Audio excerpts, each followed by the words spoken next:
오후에 살펴볼 하나님의 말씀은 마태복음 27장 11절입니다.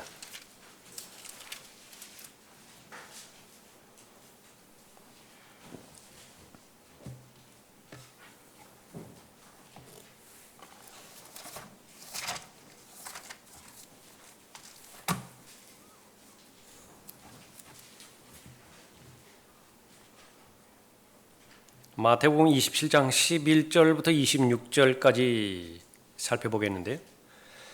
오늘 만나볼 인물은 총독 빌라도입니다. 바라바를 통해서도 십자가 앞에서 발견되지는 나의 모습을 발견할 수 있고요. 또 역시 마찬가지로 이 빌라도를 통해서도 빌라도 안에 있는 나의 모습을 발견할 수 있습니다. 이 빌라도는 어떤 사람이냐? 한마디로 말하면 겁쟁이입니다. 가장 높은 위치에 있으면서도, 가장 높은 권위를 가지고 있으면서도 정작 그 마음의 중심에서는 두려움에서 자유롭지 못했던 사람이고요. 또 이렇게 진리로 말미암아서 참된 자유를 누리지 못했던 그런 그 사람입니다. 오늘 제목은 겁쟁이가 되지 말라라고 하는 제목인데, 또 26절까지 살펴보는 동안에 어떠한 겁쟁이의 그 부분이 발견되는지 살펴보겠습니다. 11절입니다. 예수께서 총독 앞에 서시니 총독이 주께 물어 말하기를 내가 유대인의 왕이냐고 하니 예수께서 그에게 말씀하시기를 그렇도다라고 하시고 선임 제사장들과 장로들에게 고소를 당하셨으나 주께서는 아무 대답도 아니하시더라. 그때 빌라도가 주께 말하기를 그들이 얼마나 많은 것으로 너에 대하여 증거하는지 듣지 못하였느냐고 하나 주께서는 그에게 단 한마디도 대답하지 아니하시니 총독이 매우 이상하게 여기더라. 명절이면 총독이 백성들이 원하는 죄수 한 명을 놓아주는 것이 관례였는데 그때 그들에게 바라바라 하는 유명한 죄수가 있었더라. 그러므로 사람들이 함께 모여 있을 때 빌라도가 그들에게 말하기를 너희는 내가 누구를 너희에게 놓아주기를 원하느냐? 바라바냐 아니면 그리스도라 하는 예수냐고 하더라. 이는 그가 그들이 시기로 인하여 그를 넘겨준 것을 알기 때문이더라. 빌라도가 재판석에 앉아 있을 때 그의 아내가 그에게 보내어 말하기를 당신과 그 의로운 사람 사이에 아무 일도 없게 하소서. 내가 오늘 꿈에 그 사람을 인하여 많은 것으로 고통을 받았나이다라고 하더라. 그러나 선임 제사장들과 장로들이 무리를 설득하여 바라바를 원하고 예수를 죽이게 하라고 하니 총독이 그들에게 대답하여 말하기를 그 둘 중에서 내가 누구를 놓아주기를 원하느냐고 하니 그들이 말하기를 바라바니다라고 하더라. 빌라도가 그들에게 말하기를 그러면 내가 그리스도라 하는 예수는 어떻게 하려고 하니 그들 모두가 말하기를 그를 십자가에 못 박으소서라고 하더라. 총독이 말하기를 도대체 그가 무슨 악한 일을 행하였느냐고 하니 그들이 더욱 소리질러 말하기를 그를 십자가에 못 박으소서라고 하더라. 빌라도가 자기로서는 아무것도 설득할 수 없고 오히려 소요가 일어난 것을 보고 물을 가져다가 무리 앞에서 손을 씻으며 말하기를 나는 이 의로운 사람의 피에 대하여 무죄하니 너희가 맡으라고 하자. 모든 백성이 대답하여 말하기를 그의 피를 우리와 우리 자손에게 돌리라고 하더라. 그때 빌라도가 바라바는 그들에게 놓아주고 예수를 채찍질한 후 십자가에 못 박으라고 넘겨주니. 성경에서 예수 그리스도를 믿는다라고 하는 사람들, 하나님을 섬긴다라고 하는 사람들, 많은 위선자들이 있음을 발견할 수 있죠. 하나님께서 아주 싫어하는 대상이 바로 이 위선자입니다. 지금 이제 대제사장들에게 신문을 받으신 예수님께서는 이제 빌라도에게 넘겨졌습니다. 빌라도가 재판을 하기 위해서 빌라도의 법정으로 이제 예수님이 들어가죠. 그러나 함께 갔던 이 유대인들은 빌라도의 법정으로 들어가지 않고 빌라도로 하여금 그 밖으로 나오게 합니다. 그때에 빌라도가 그들에게 나와서 말하기를 그렇게 말합니다. 빌라도가 나온 것이죠.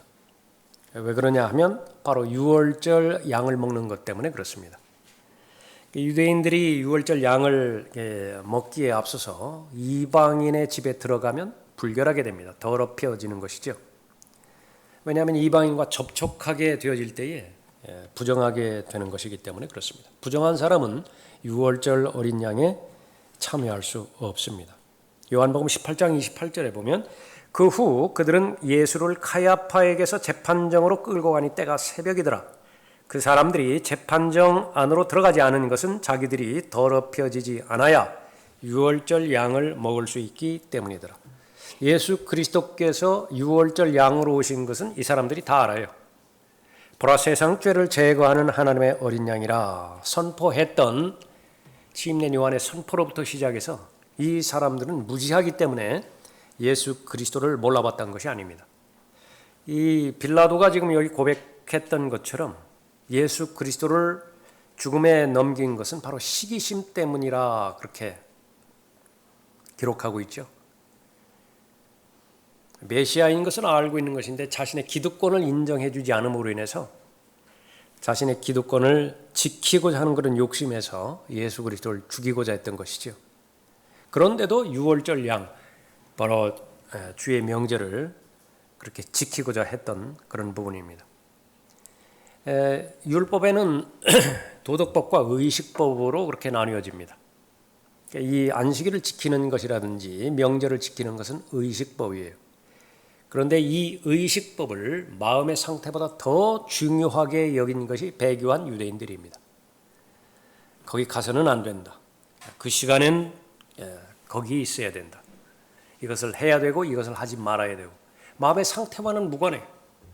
그러니까 그렇게 드려지는 하나님 앞에 드려지는 제물들에 대해서 하나님께서는 식상했죠.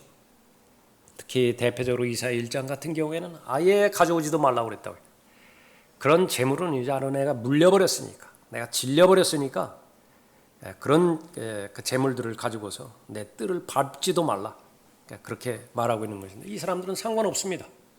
하나님의 반응이 어떻든지 간에 자기의 의식과 또 자기의 표준 정해놓고 그 규범 안에 자기를 구겨 넣어서 만족하면 그것이 스스로 만족하게 되어진 것이죠. 그것이 헌신이에요. 그 사람들이 말하는 헌신이라고.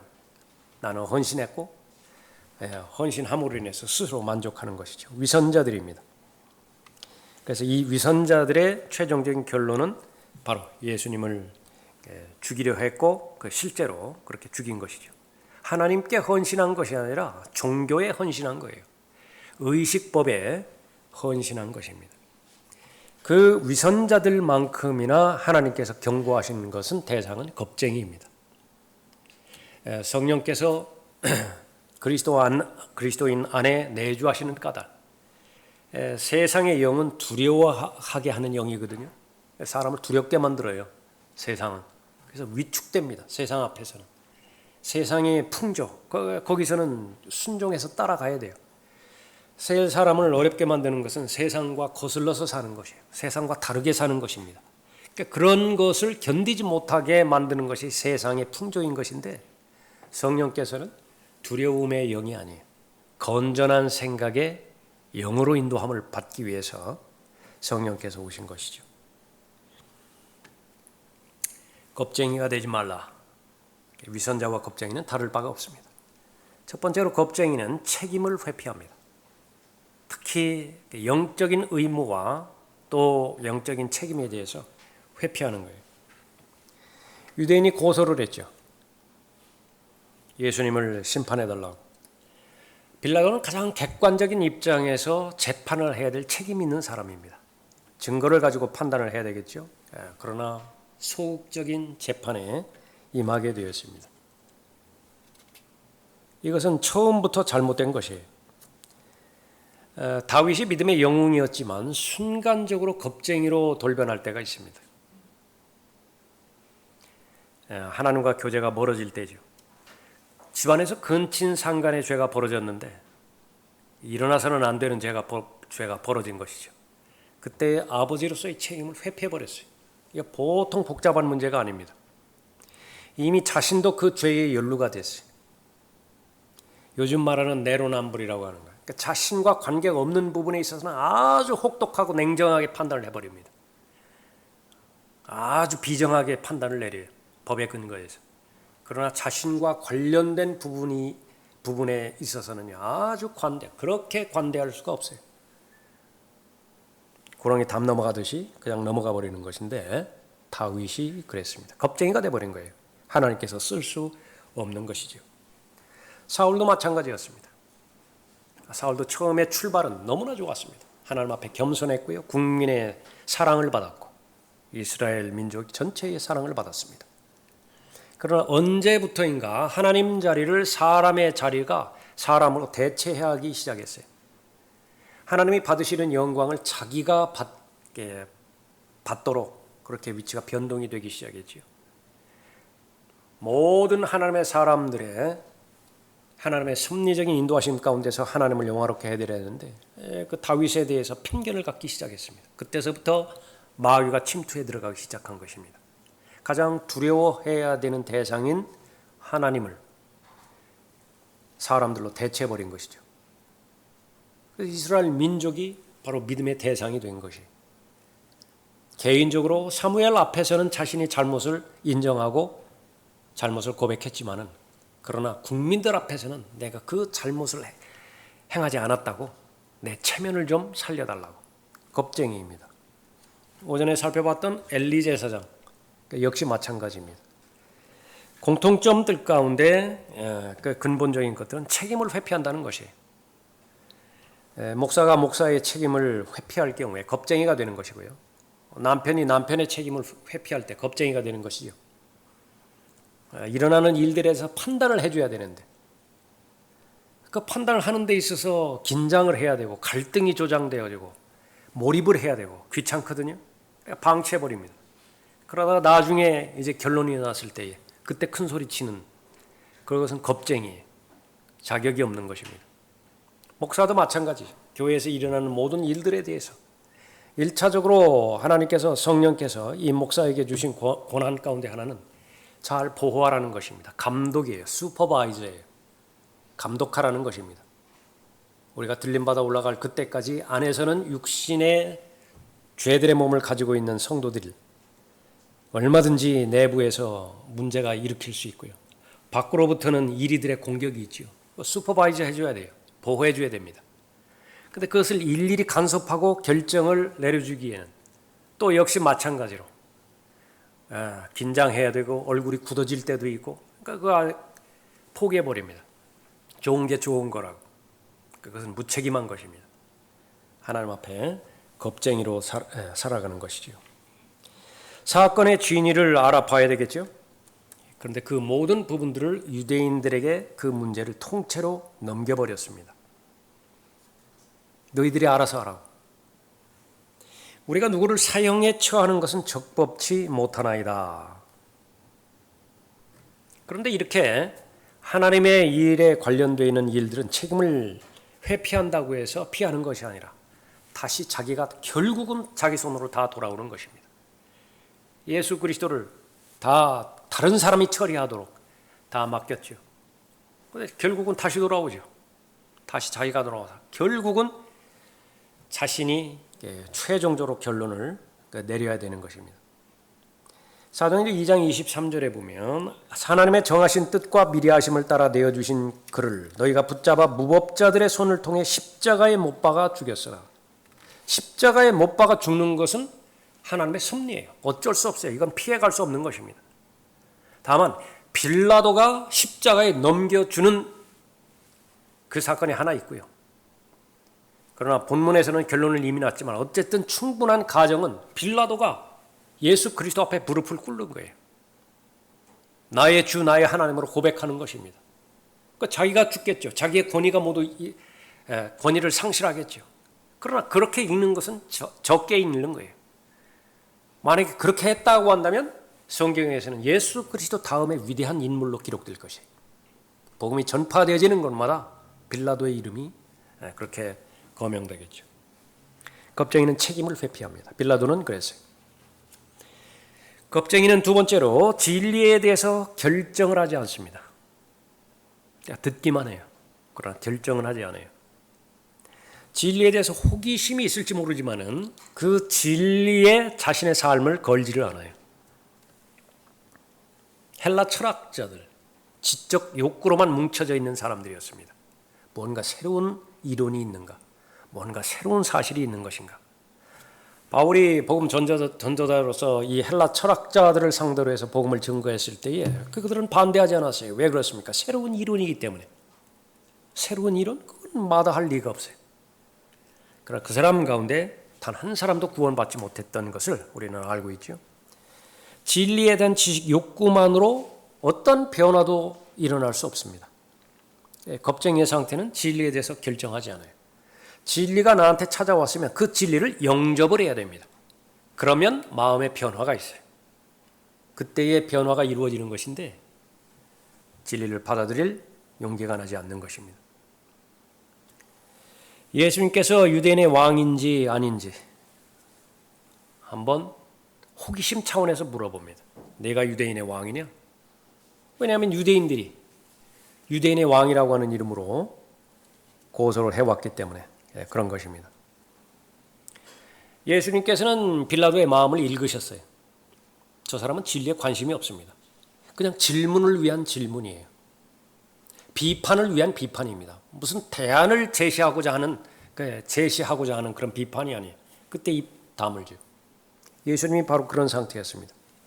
빌라도가 그런 질문에 대해서는 전혀 관심이 없습니다. 예수님도.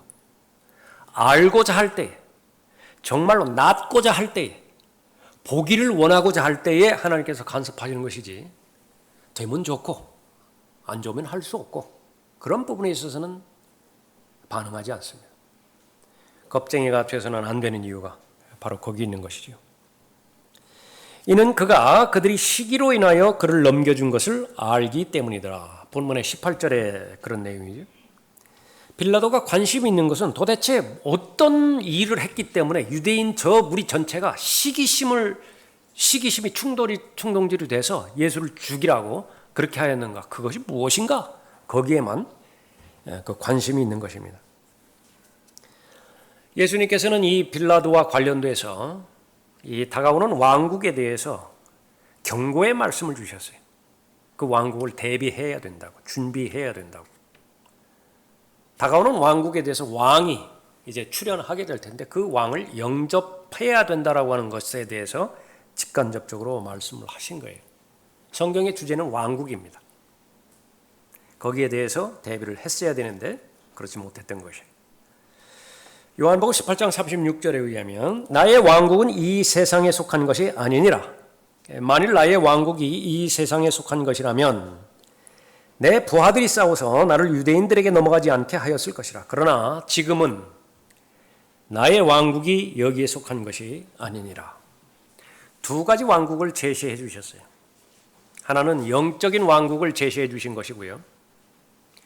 또 하나는 지금은 여기에 속하지 않는 왕국이라 그렇게 강조하시면서 앞으로 미래에 이 세상에 속하게 될 왕국, 실제적인 왕국이죠. 정치적이고 가시적인 왕국, 다윗의 회복된 왕국, 다시 말하면 천년왕국입니다. 천국.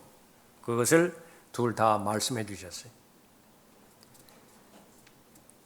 미래에 세워질 예수 그리스도의 왕국에 대해서 말씀해 주셨을 때에 이 빌라도의 그 관점은 자기와 너무 거리가 멀기 때문에 예수님께서 하신 말씀에 대해서 관심을 갖지 않았습니다.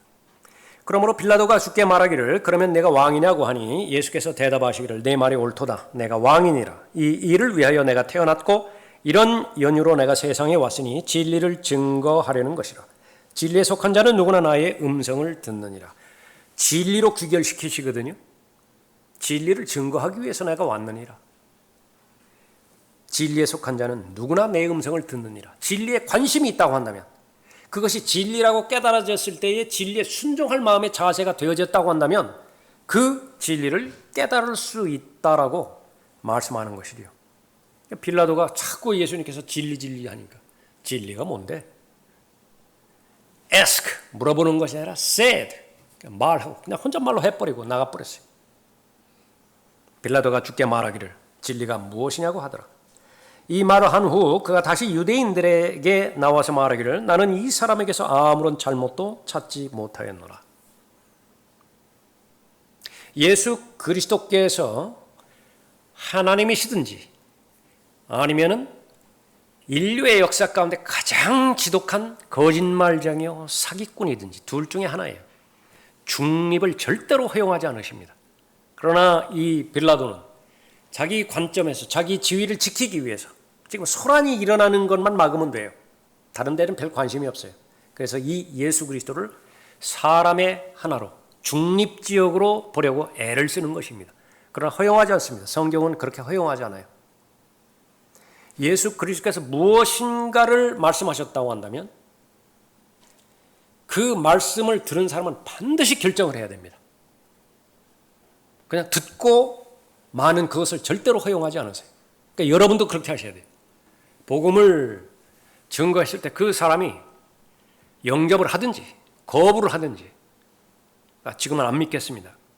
지금은 안 믿겠다라고 하는 것은 지금 당장은 예수 그리스도를 개인의 구주로 영접하기를 고의적으로 거부한다는 말씀입니까? 전해줘야 돼요. 그 사실을 깨닫게 해줘야 되는 것입니다. 영접하는 순간까지는 하나님의 진노 아래 놓여 있어요. 하나님의 허락하셔서 죽음의 천사가 데려가 버리면 지옥에 가는 것입니다. 하나님의 자비 가운데서 하루하루 그냥 연장시킬 뿐이에요. 자비 가운데서 살아있을 뿐이지. 빌라도는 예수 그리스도를 하나님으로 받아들이지도 않고 이 유대인들이 평가해 봤던 사기꾼으로 보지도 않았어요. 중립을 지키려고 애썼던 것입니다. 나는 이 사람에게서 아무런 잘못도 찾지 못하였노라.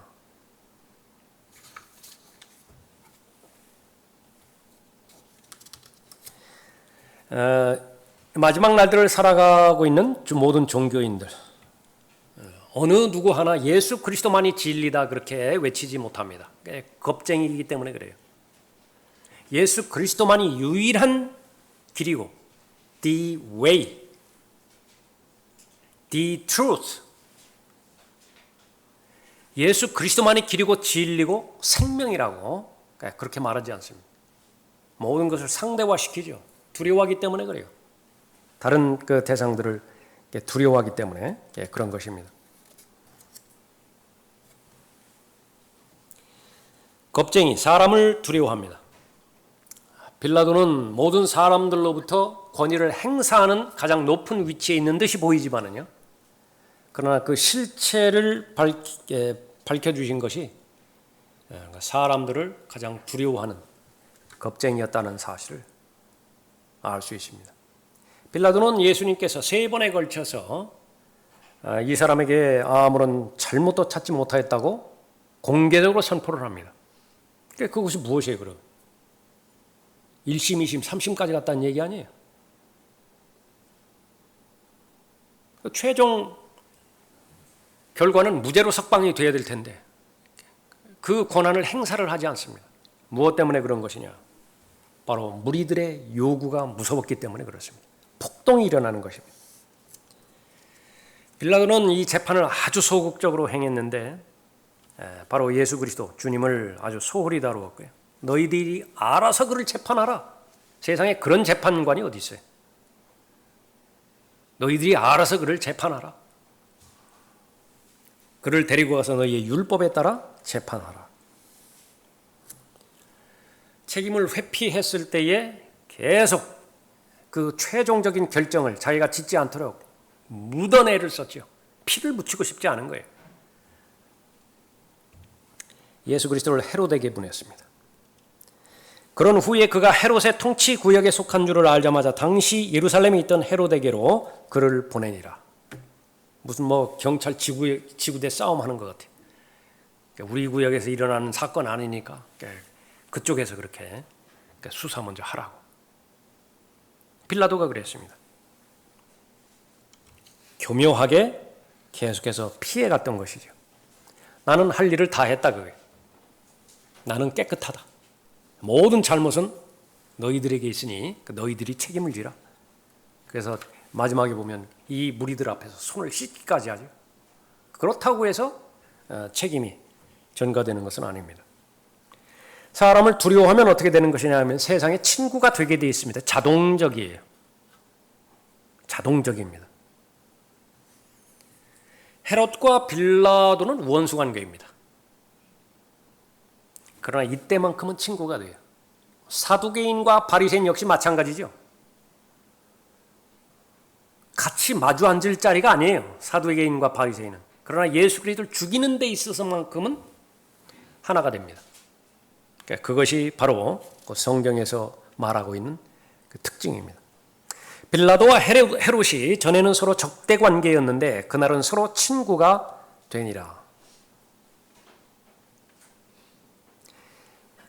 헤롯과 빌라도 무엇을 공유할 수 있는 것이냐, 이것을 확장해 보는 것이 이제 에큐메니칼입니다. 교리가 서로 다른데 무엇을 공통으로 해서 모임이 형성될 수 있는 것인가? 비결은 하나밖에 없어요. 교리 다 집어쳐야 돼요. 두 가지만 외치면 됩니다. 사랑과 평화. 사랑과 평화. 그때에 말하는 사랑, 그때에 말하는 평화. 성경적 사랑과 평화는 아무 관계가 없어요. 그러니까 종교적인 배경에서 사람들이 만드는, 사람들이 인본주의에서 나오는 그 사랑과 평화, 그것만 충족되면 되는 것입니다. 근본주의 교회가 타락하기 시작했을 때 교리를 버릴 때부터 시작되는 것입니다. 제가 그 수십 년 전에 제자 사역이라고 하는 아주 지금도 보면 아주 후회 막급한 그런 그 시간들, 한 10년 이상을 거기에 쏟아부었는데, 그때 제가 다니던 근본주의 교회, 성서침례교회는요, 얼마만큼 자신감이 있었느냐 그러면은 감리교회나 장로교회에서 진정한 복음이 선포되어진다. 그러면 내가 거기 가겠다. 목사가 그 말을 하고 다녔었어요. 그러니까 다른 교회는 복음이 없다 그렇게 봅니다. 유일하게 성서침례교회에만 복음이 있다 그렇게 말하던 때가 있었습니다. 그것은 좋은 의미에서는요, 건전한 자긍심입니다. 그렇기 때문에 의무도 많았죠. 그런데 이제 사람을 두려워하기 시작했습니다.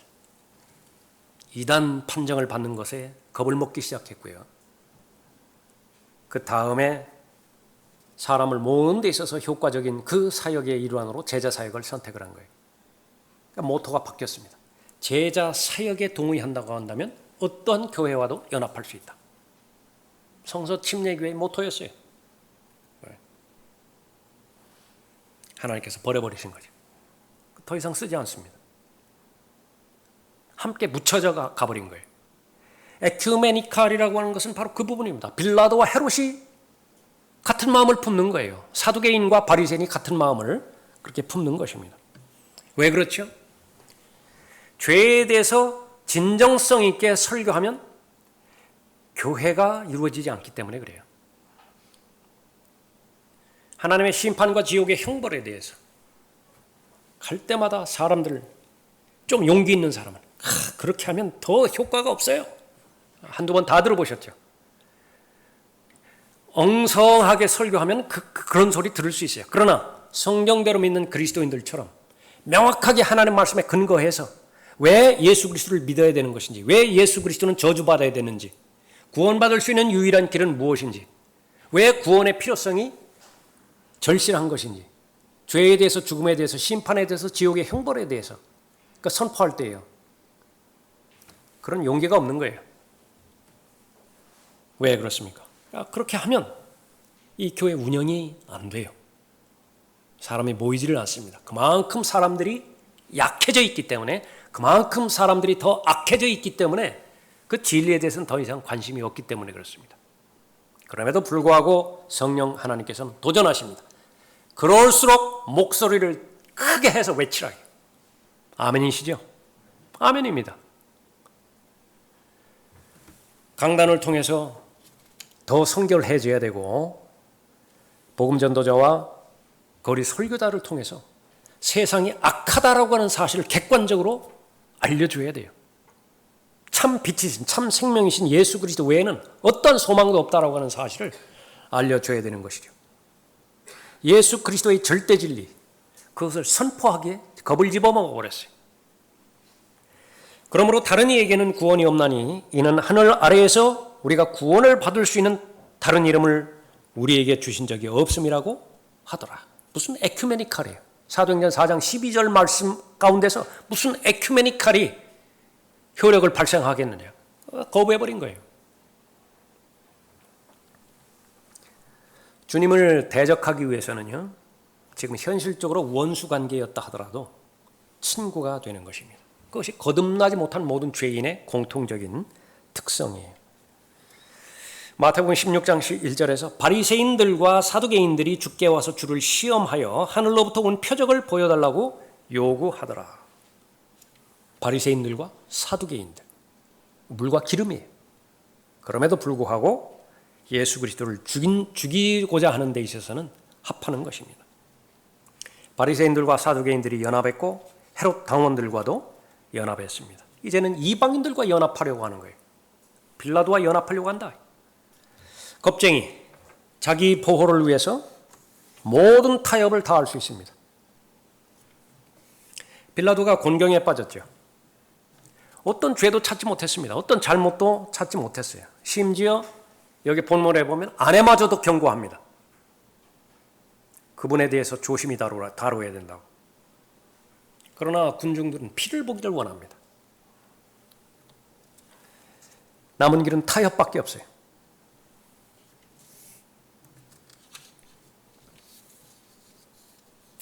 유대인들이 그에게 대답하기를 우리에게는 율법이 있는데 우리의 율법에 따르면 그는 마땅히 죽어야 하나이다. 이는 그가 자신을 하나님의 아들이라고 했기 때문이니다 라고 하더라. 그러므로 빌라도가 이 말을 듣고 나서 더욱 두려워하여 다시 재판정 안으로 들어가서 예수께 말하기를 내가 어디서 왔느냐 하나 예수께서는 그에게 아무 대꾸도 아니하더라.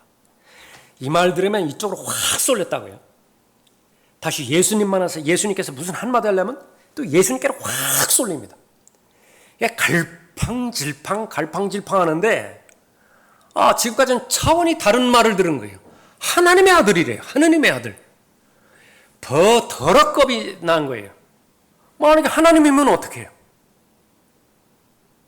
오늘 동그랗게 뜨고서 네가 하나님의 아들이냐고 그렇게 지금 물어보는 장면입니다. 견딜 수 없는 혼란에 봉착했습니다. 주님께 협박까지 합니다. 사실대로 말 안 해? 두려워가지고요. 그러니까 목소리 큰 사람들의 특징 그거죠. 안에서 무척 두렵다고요. 그래서 그것을 만회해 보려고 목소리를 키우는 거예요. 행동이 막 거친 사람들이 있죠. 행동이 막 거칠게 나온다. 전에는 안 그랬는데 그때는 속이 너무 힘든 거예요. 갈등의 연속이라. 그것이 밖으로 표출되어 나온 것입니다. 나에게는 너를 십자가에 못 박을 권세도 있고 너를 놓아줄 권세도 있다는 것을 알지 못하느냐? 그러니까 예수님께서 그 권세마저도 하나님께서 주시지 않으면 소유할 수 없다라고 언급하고 있죠. 이때부터 빌라도는 주를 놓아주려 애쓰나 유대인들이 소리질러 말하기를 당신이 이 사람을 놓아주면 당신은 카이사의 친구가 아니니이다. 자신을 왕이라고 하는 자는 누구나 카이사를 대적하여 말하는 것이니다라고 하니라. 마귀는 틈이 없어요. 여지를 주지 않습니다. 이 말을 듣는 순간에 카이사는 결심을 합니다. 결심을 해요. 예수님을 죽이기로 결심을 하는 것입니다. 겁쟁이가 담대해지는 순간이에요. 한번 죄를 짓기로 결심하면 이제는 어떠한 진리의 능력도 어떤 은혜의 능력도 그 사람을 통제할 수 없는 것입니다. 그래서 이 겁쟁이는 그 다음으로 올바른 결정을 미루어요. 겁쟁이의 특징은요, 올바른 결정을 할 수 없습니다. 계속 결정을 유보해요. 올바른 결정을 미룬다라고 하면 그 뒤는 잘못된 결정을 하게 되겠습니다. 올바른 결정이라고 하는 것은 그 즉시에 해야 돼요. 성령께서 주시는 그 바로 right time, 바로 그 시간에 정확하게 해야 되지. 만약에 그 시간을 미적미적거렸다, 그러면 마귀가 개입해버려요. 온갖 의심 다 집어넣어버리고요. 온갖 두려움 다 집어넣어버리고 그렇게 결정했다가 무슨 꼴을 당하려고 그러는 것이냐. 만약에 그렇게 결정했다가 그 뒷수습을 어떻게 하려고 하는 것이냐. 별의별 생각들을 다 주는 것이죠. 결정해야 될 상황에서 결정하지 못하고 결정을 미루는 빌라도의 모습. 그것은 바로 하나님과 사람 사이에서 두 주인을 섬기고자 하는 죄인의 모습과 정확하게 일치되어지는 모습입니다. 이도 아니고 저도 아니에요. 수고하고 무거운 짐을 진 자들을 예수님께서 불쌍히 여기셔서 오라고 초청을 했는데 그 초청에 미지근하게 반응하고요. 어렴풋하게 반응해보면 그 초청에 가지 않으니만 못해요. 왜 그렇죠? 멍에가 두 개가 돼버려요. 세상의 멍에를 지고 가다가 어제는 예수님의 멍에까지 얻었네. 예수님의 진정한 멍에는요, 세상 멍에를 벗어버려야 돼요. 세상 멍에는 쇠멍에예요. 쇠멍에. 쇳덩어리로 만든 멍에라고 말해요. 그걸 벗어버렸을 때 예수님의 멍에를 써야 되는데 예수님의 멍에는 어떤 유익이 있습니까? 예수님이 같이 져주는 거예요. 멍에는 두 사람이 지는 거 아니에요. 그러니까 쉽다고요. 예수님께서 대신 져주시는 거예요. 예수님께서 다 져주시고 나중에 내가 그 멍에를 지었다라고 칭찬해 주신다는 거죠. 그런데 이도저도 아닌 거예요. 두 짐을 다 짊어지고 가기 때문에 그렇습니다. 하나님께서는 하나님의 자녀들을 아끼십니다. 그래서 겁쟁이가 되지 말라는 거예요. 겁쟁이가 되면 이중고를 겪습니다. 세상과 친구되는 것이 하나님과 원수되는 것임을 알지 못하느냐. 만약에 빌라도가 군중의 요구를 무시를 해버렸어요. 그리고 나서 동시에 진리 자체이신 예수 그리스도를 인정하고 강력하게 변호했다라고 한다면 빌라도의 이름 완전히 역전됩니다. 그 빛나는 이름으로, 위대한 이름으로 남게 되지요. 어떤 여인의 이름을 모르는 여인도 있어요. 옥합을 깨트린 여인이죠. 예수님께서 그 이름을 영원히 영광스럽게 해주시겠다고 약속하셨죠. 그런데 이 빌라도는 거기에 비할 바가 아닙니다. 그러나 그 기회를 놓쳐버린 것입니다. 올바른 결정을 미루고 타협을 했습니다. 곤경을 미루기 위해서 타협을 그렇게 한 것이죠.